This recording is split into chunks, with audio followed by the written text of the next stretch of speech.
Panoorin natin mga kapatid ang malaking koy na galawan ng China. Malaklaw na galawan ng China.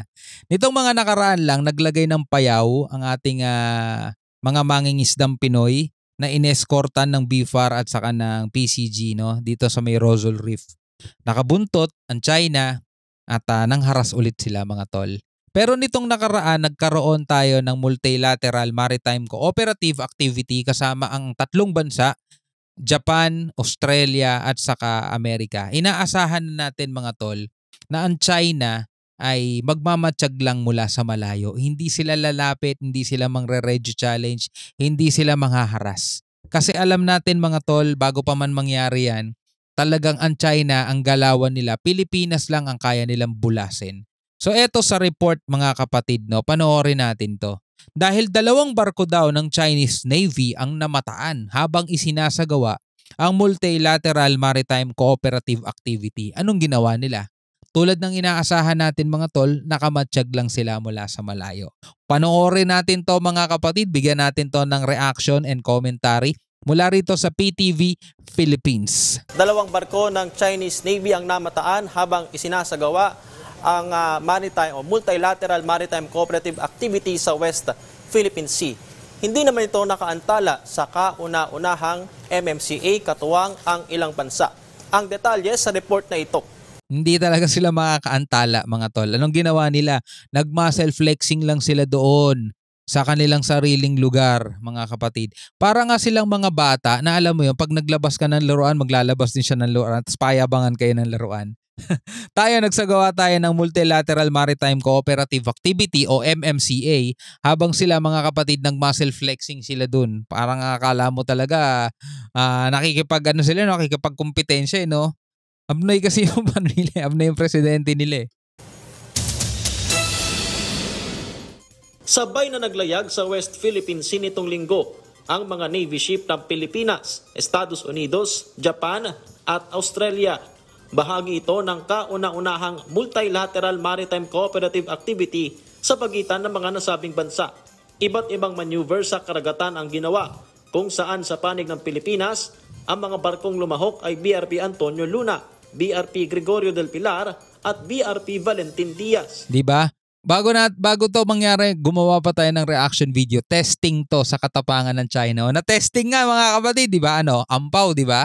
Ampaw. Habang ang ilang air assets ay lumipad din kabilang Wildcat helicopters ng Philippine Navy. Ampaw ang tapang. Isinagawa rin sa kauna-unahang MMCA ang anti-submarine warfare exercise. Yung anti-submarine warfare drill is actually just sensing kung may mga presence na mga underwater vessels.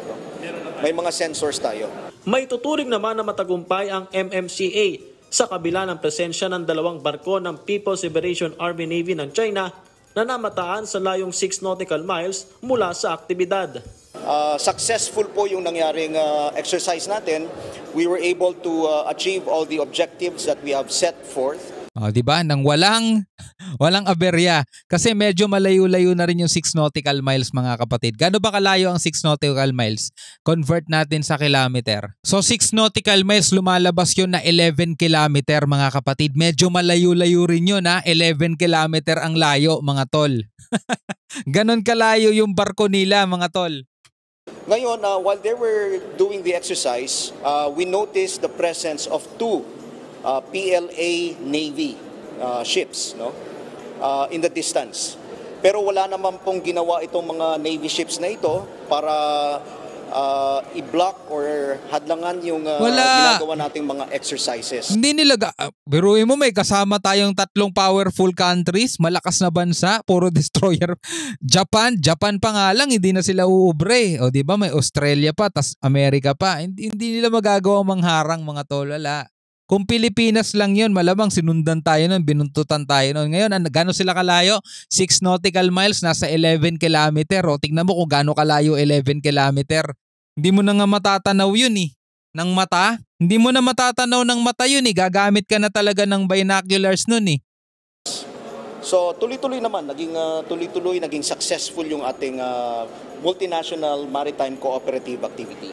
Sa inilabas naman na pahayag ng China, nagsagawa ng Joint Naval and Air Strategic Patrol ang Chinese PLA Southern Theater Command kasabay ng MMCA. Wala kaming pakialam. Bahala kayo sa buhay ninyo. Pero ayon sa AFP, hindi nila ito na-monitor. Wala naman pong ganong nangyari. No? Ay baka naman kasi wala naman talagang nangyari, di ba? Kunya-kunyarian lang sila mga tol. Wala naman talagang nangyari. So we are saying that while we were conducting our own exercises in the West Philippine Sea, we only monitored the presence of 2 PLA Navy ships. At wala naman ginawang mga combat patrol or mga exercises. Wala kaming na-monitor dun sa area. Wala. Sabi ng AFP, hindi naman ito pagpapakita ng puwersa. Oo naman. Mabait tayo mga tol eh. Kunyari hindi ito pagpapakita ng puwersa. Mabait tayo mga tol eh. Kunyari lang yan. Ito paghahanda laban sa isang partikular na bansa, kundi pagpapabuti lamang ito ng interoperability kasama ang ating mga kaalyado. Pero alam nyo, nakikita natin dito, pagpapakita to mga kapatid, mensahe kasi to eh. Mensahe na rin to. Para sa akin mga kapatid mensahe to sa China, no? China, hindi lang Pilipinas ang kalaban mo Kaya tigil-tigil. Kaya nga sabi ni PBBM, di ba, umaasa siya na babawasan yung pangaharas ng China dito sa sa West Philippine Sea. Kasi malinaw at naipapakita natin sa China, we're not alone, di ba? 2 taon ang nakararaan ng pag-usapan ng pagkakaroon ng multilateral exercises bago ito may sa Pinal noong Enero ngayong taon.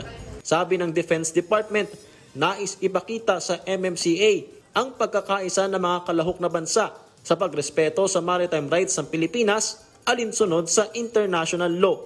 What we wanted to do here is to uphold the freedom of navigation and overflight. We want to send a clear message about the unity and resolve of our nations, especially the 4 nations that participated in upholding universally recognized norms and principles. And the MCA is a practical implementation of our partnership with like-minded countries. Suportado naman ni Pangulong Ferdinand R. Marcos Jr. ang aktibidad. Sa gitna nito, isa pa rin anya sa ginagawang paraan ng pamahalaan ang dialogo para pahupain ang tensyon sa WPS. So we are trying everything. We still continue to talk at a ministerial level, at a sub-ministerial level, at a people-to-people level. Lahat ng maaari natin gawin, ginagawa natin para kausap ang Chinese leadership, ang Beijing, makausap sila na wag na natin masyadong papainitin pa. Tama. Pag-usap tayo na mabuti para walang banggaan, Tama. walang canon, Tama. water canon. Galing. Hindi na mabalik sa ganun. Ganyan dapat, di ba? Papalag ka, pero gusto mo pa rin kausapin. Hindi yung tipong hindi ka papalag, magpapa-under ka na lang, magpapagiging tuta ka na lang ng China, di ba? Kasi kung gano'n ang gagawin mo, talagang gagawin kang tuta ng China. Willing ka maging tuta eh. Di ba? O anong sabi ni Marcos?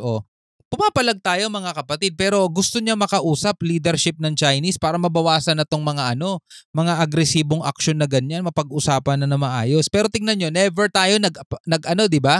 Nagsumunod-sunod sa kanila, talagang pinapalagan natin sila mga kapatid. Yun ang dapat, di ba? Tapos naman ang pamahalaan na magsagawa ng mga kapareho pang aktibidad kasama mga kaalyadong bansa. Okay mga kapatid, bilang isang Pilipino, masasabi mo dito sa videong napanood natin? Pwede ka magbigay ng komentaryo, pwede ka magbigay ng iyong saloobin, opinion, palapalagay, anything you want, okay? So maraming salamat sa iyong panonood. Hanggang sa muli, ako nga pala si Shobal D. Peace out.